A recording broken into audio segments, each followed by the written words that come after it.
really makes people look.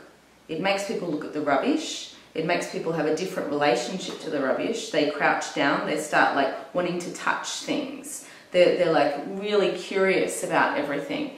And yeah, it creates a different relationship with the space.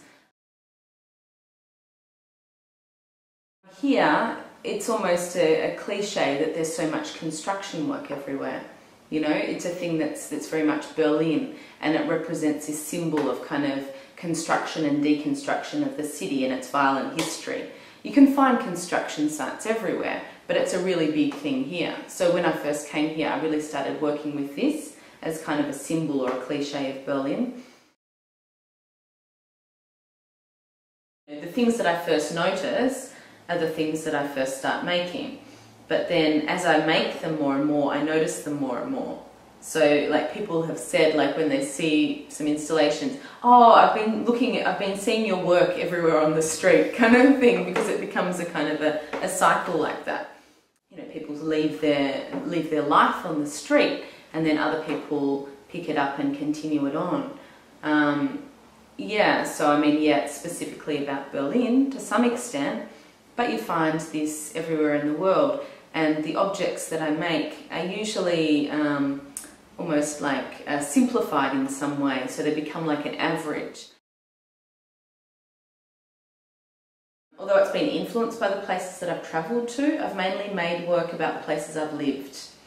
So it's been mainly about Berlin and about Japan and about Melbourne. Not every day, but I do walk around the streets quite a bit, and that's how I kind of source my objects. I pick them up, I take photos or just look at them, whatever.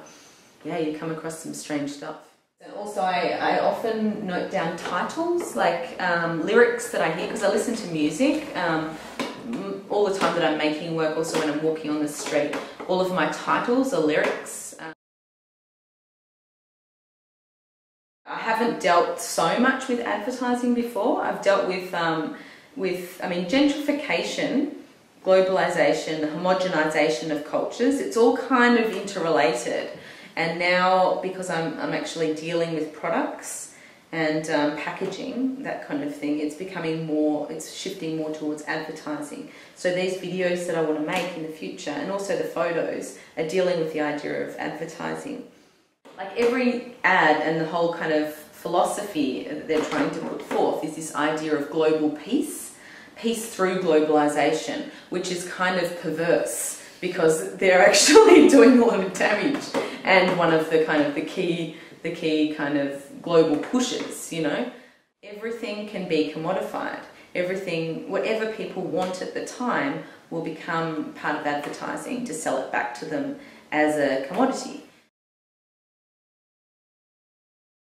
My interest has changed a little bit. I think I'm moving from it being a pile of trash that's just a symbol to it being more kind of like really sculptural, like how the objects hang and how they're stuffed and how they're crushed. A little bit more, it's kind of transitioning.